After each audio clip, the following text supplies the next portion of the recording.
મહાનગરપાલિકાની સ્થાયી સમિતિની બેઠક મળી, જેમાં કુલ 13 કામો અને વધારાના 6 કામો મળી કુલ 19 કામોને મંજૂરી અર્થે લેવામાં આવ્યા હતા, જે પૈકી 16 કામોને મંજૂરી મળી। બેઠકમાં મુખ્યત્વે સામાન્ય વહીવટ વિભાગ, મિકેનિકલ ખાતું, ડ્રેનેજ અને વરસાદી ગટર પ્રોજેક્ટ શાખા, રોડ પ્રોજેક્ટ શાખા, પ્રેસ વિભાગ, જનસંપર્ક વિભાગ, જમીન મિલકત શાખા અને પાણી પુરવઠા શાખાના કામોને મંજૂરી આપવામાં આવી હતી, જ્યારે સામાન્ય વહીવટ વિભાગનું એક કામ ફ્યુચરિસ્ટિક પ્લાનિંગ સેલ અને જન્મ મરણ શાખાના એક કામને મુલતવી કરવામાં આવ્યા હતા।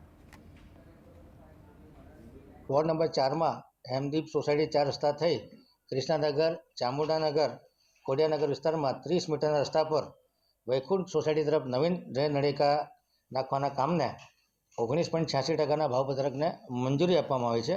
કામની ટોટલ કોસ્ટ 2,26,72,913 રૂપિયા થનાર છે।